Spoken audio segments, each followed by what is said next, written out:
Hello बच्चों, आज फिर हम जो कल हमने जहाँ से छोड़ा था वहीं से कंटिन्यू करते हैं। ठीक है, क्लास 10th का इलेक्ट्रिसिटी चैप्टर हम पढ़ रहे थे। ठीक है, ये सारी चीज़ें हम डिस्कस कर चुके थे, इलेक्ट्रिक करंट के बारे में, पोटेंशियल डिफरेंस के बारे में, सर्किट एलिमेंट्स के बारे में एंड इलेक्ट्रिक सर्किट में कौन कौन से एलिमेंट्स होते हैं, ड्रिफ्ट वेलोसिटी क्या होती है, ठीक है, रेजिस्टेंस, उसके फॉर्मूलेज, उससे रिलेटेड बहुत सारे क्वेश्चंस हम प्रैक्टिस कर चुके थे लास्ट टाइम पे। ओके, ठीक है, ओम्स लॉ आई होप आपको सबको पता होगा, V इक्वल्स टू IR। ठीक है, इसका भी हम यूज़ करने वाले हैं। एंड कॉम्बिनेशन ऑफ रेजिस्टेंस, अगर हमारे पास बहुत सारे रेजिस्टर्स है, कंबाइन करना है उनको सीरीज़ में या पैरेलल में, ठीक है, उसका इफेक्टिव रेजिस्टेंस कैसे निकाला जाता है ये सब हम डिस्कस कर चुके हैं। ठीक है, आज हम उसके आगे पढ़ने वाले हैं हीटिंग इफेक्ट्स ऑफ करंट, इसको जूल्स हीटिंग इफेक्ट भी कहा जाता है। ठीक है, तो हमने ये देखा है कि जब भी किसी वायर में करंट फ्लो करता है तो वो वायर गर्म हो जाता है। ठीक है, नॉट ओनली वायर, जो भी डिवाइसेस इलेक्ट्रिसिटी से चलते हैं, जो भी डिवाइसेस इलेक्ट्रिसिटी को कंज्यूम करते हैं, वो क्या करते हैं, थोड़े से गर्म हो जाते हैं। ठीक है, इनफैक्ट कुछ तो बहुत ज़्यादा गर्म हो जाते हैं, जैसे कि हीटर, है ना।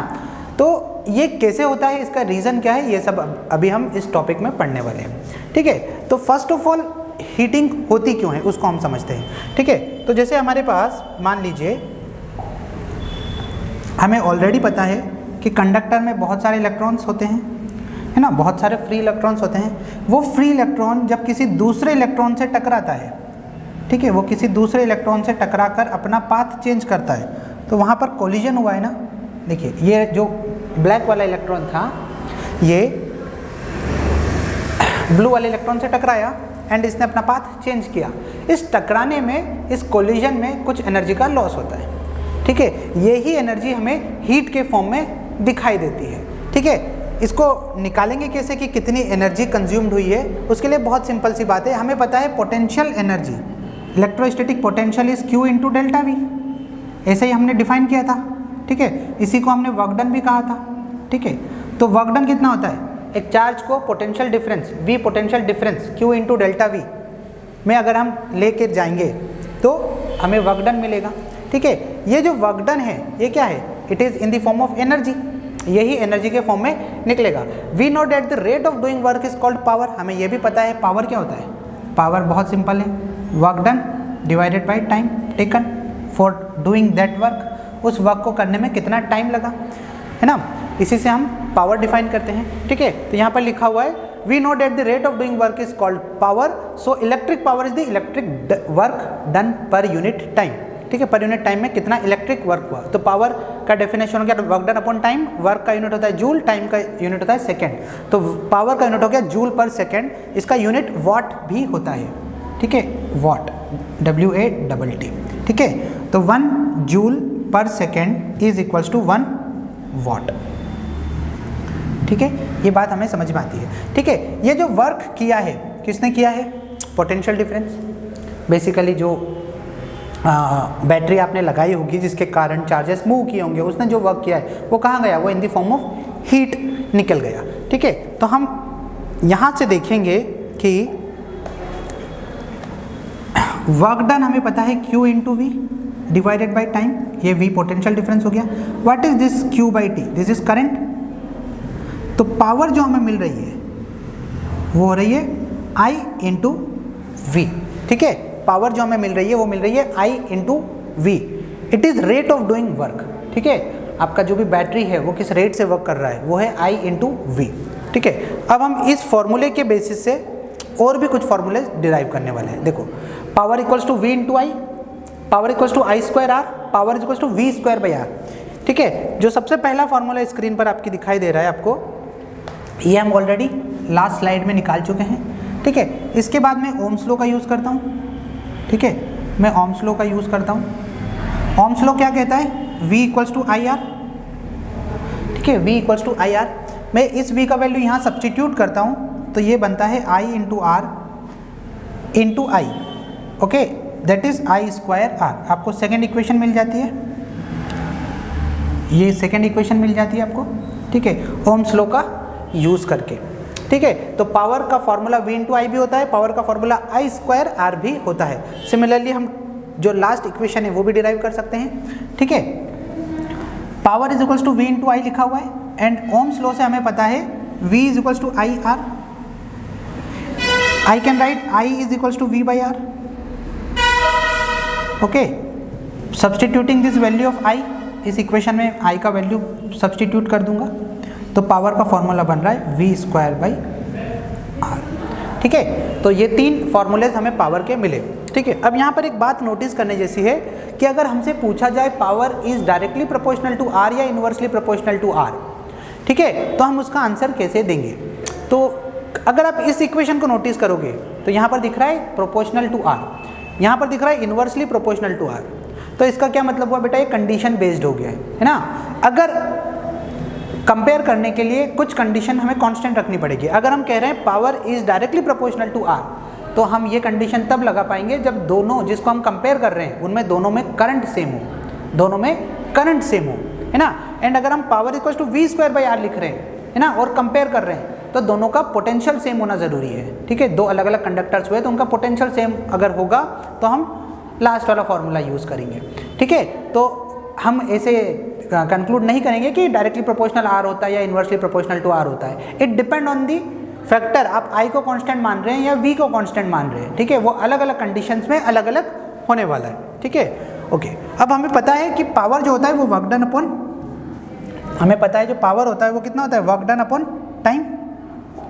ओके, तो मैं इस इक्वेशन में इसको वर्क डन को लिख सकता हूँ, और जो भी वर्क किया जाएगा कंडक्टर के ऊपर वो किस फॉर्म में निकलेगा, वो हीट के फॉर्म में निकलेगा. तो इसको वर्क डन को मैं हीट एनर्जी भी लिख सकता हूँ. तो यहाँ से मुझे पता चल रहा है heat energy is equal to I square, sorry heat is equal to V square by R into T. ठीक है, ये वाली इक्वेशन आपको दिखाई दे रही है. सिमिलरली मैं टी से मल्टीप्लाई करके पावर को, ये वाली इक्वेशन निकाल सकता हूँ हीट. ठीक है, टी टाइम में कितना हीट लॉस हुआ. ठीक है, ठीक है, पावर इज हीट लॉस पर यूनिट टाइम. अगर हमें कितना हीट निकला है ये अगर चाहिए तो टाइम से मल्टीप्लाई कर देंगे.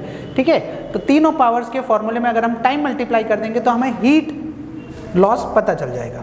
ठीक है, ओके. अब हम देखते हैं इसका एप्लीकेशन क्या होने वाला है. तो application of heating effects of current, जो करंट का जो हीटिंग इफेक्ट होता है इसके क्या क्या एप्लीकेशन हो सकते हैं. ठीक है, तो बहुत सारे एप्लीकेशन से हम फैमिलियर हैं, बस उसको यहाँ पर लिख दिया गया है. The heating effect of current is utilized in the working of electrical appliances such as electrical iron.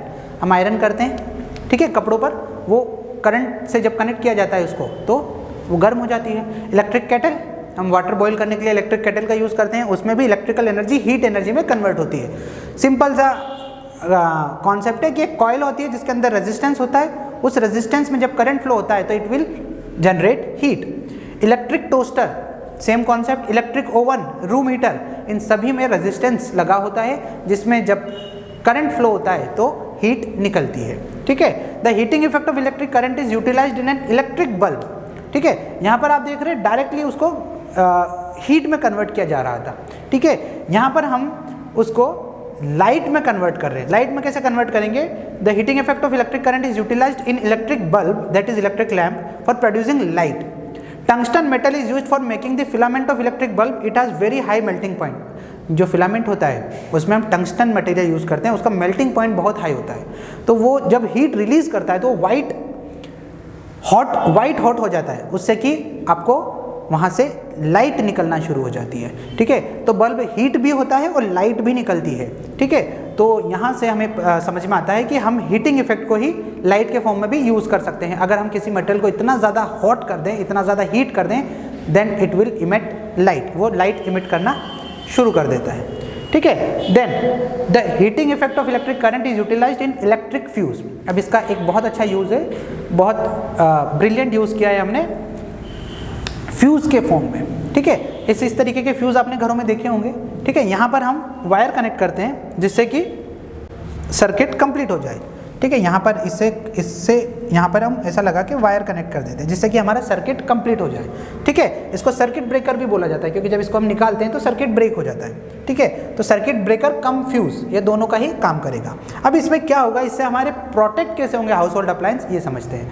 For example, हमने कहीं पर किसी सर्किट में एक फ्यूज़ लगाया. Let us suppose this is a fuse और इसके यहाँ पे आगे हमारा AC लगा हुआ है. ठीक है, एयर कंडीशन लगा हुआ है एंड करंट फ्लो हो रहा था. ठीक है, यहाँ पर करंट हमारा फ्लो हो रहा था. ठीक है, सपोज किसी कारण से बहुत ज़्यादा करंट फ्लो होना शुरू हो जाता है, बहुत ज़्यादा करंट फ्लो होना शुरू हो जाता है, एकदम से वोल्टेज फ्लक्चुएशन आ जाता है, करंट फ्लक्चुएशन आ जाता है, तो एसी डैमेज हो सकता है हमारा। इस डैमेज से बचाने के लिए हम इसके पहले एक फ्यूज़ लगा देंगे, ठीक है। ये फ्यूज़ जो होगा ये उतनी रेटिंग का होगा जितना मैक्सिमम करंट आपका एसी सहन कर सकता है, कितना मैक्सिमम करंट जा सकता है। फॉर एग्जांपल लेट से एसी में मैक्सिमम करंट 5 एम्पियर जा सकता है, तो हम 5 एम्पियर का फ्यूज़ लगा देंगे। 5 एम्पियर फ्यूज़ से मतलब है कि अगर 5 एम्पियर से ज़्यादा करंट इस फ्यूज़ में से फ्लो होता है तो it will gate burn out, ये बर्न आउट हो जाएगा। बर्न कैसे हो जाएगा? ये इसमें बहुत ज़्यादा टेम्परेचर राइज हो जाएगा, ठीक है। And due to rise in temperature, ये जो मेटल है इसके बीच का मेटल है, इट विल फ्यूज़, ये बर्न हो जाएगा, ठीक है। तो बर्न हो जाएगा तो सर्किट ब्रेक हो जाएगा। तो जैसे ही 5 एम्पियर से ज़्यादा करंट फ्लो होना शुरू हुआ, it will get burns out immediately and circuit break हो जाएगा। तो इस तरीके से हम हीटिंग इफेक्ट्स ऑफ करंट को फ्यूज़ के जरिए यूज़ कर सकते हैं to save our household equipment. Okay okay, now commercial unit of electricity. Commercial unit कैसे होती है? ठीक है, हमारे घरों में मीटर लगे होते हैं, ठीक है, उसमें हम बोलते हैं कितने यूनिट का बिल बना, ठीक है, 50 यूनिट्स, 100 यूनिट्स, 150 यूनिट्स, कितना बिल बना, ठीक है, हम उसको एक यूनिट में बोलते हैं, ठीक है। तो what we are doing, we are consuming energy. Electricity board जो है हमें एनर्जी कंज्यूम करने के लिए हमसे पैसे लेता है, ठीक है, क्योंकि हम एनर्जी कंज्यूम कर रहे हैं, ठीक है। कुछ बच्चे सोचते हैं कि वहाँ से इलेक्ट्रिसिटी बोर्ड से जो करंट आ रहा है, मतलब इलेक्ट्रॉन्स आ रहे हैं, हम इलेक्ट्रॉन्स कंज्यूम कर रहे हैं। बेटा इलेक्ट्रॉन्स यूज़ नहीं कर रहे हैं, हम इलेक्ट्रॉन्स का एनर्जी यूज़ कर रहे हैं, ठीक है। इलेक्ट्रॉन्स का जो एनर्जी था बिकॉज ऑफ पोटेंशियल डिफरेंस, वो मूव कर रहे थे, ठीक है, हम उनका एनर्जी यूज़ कर रहे हैं। तो वो एनर्जी कितना यूज़ करेंगे, ठीक है, उसी के हिसाब से हमारा बिल आने वाला है, ठीक है। तो हमें पता है power is equals to voltage into current, ये ऑलरेडी हम लास्ट स्लाइड में डिराइव कर चुके हैं, ठीक है। तो 1 वॉट कितना हो जाएगा? 1 वॉट हो जाएगा 1 volt into 1 ampere, that is 1 VA।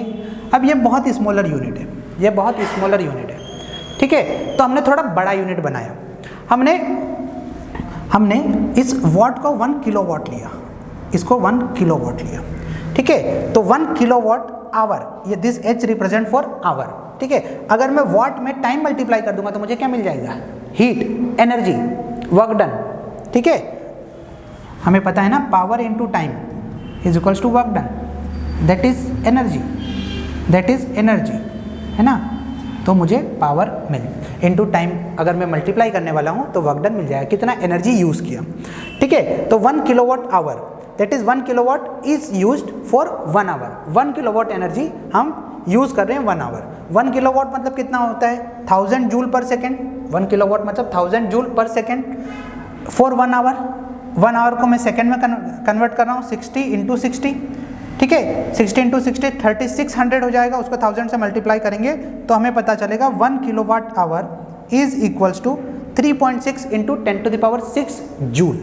3.6 into 10 to the power 6 joule, इसी को 1 यूनिट कहा जाता है, इसी को 1 यूनिट कहा जाता है, ठीक है। अगर आपने 3.6 into 10 to the power 6 joule energy use कर लिया है, 3.6 into 10 to the power 6 joule energy अगर आपने यूज़ कर लिया है, इसका मतलब आपने 1 यूनिट ऑफ एनर्जी कंज्यूम कर लिया है, ठीक है। तो हम यहाँ से कैलकुलेट कर सकते हैं कि अगर हमारे मीटर ने 50 यूनिट्स ऑफ एनर्जी कंज्यूम किया, इसका मतलब 3.6 into 10 to the power 6 into 50 joule energy consume किया है, ठीक है।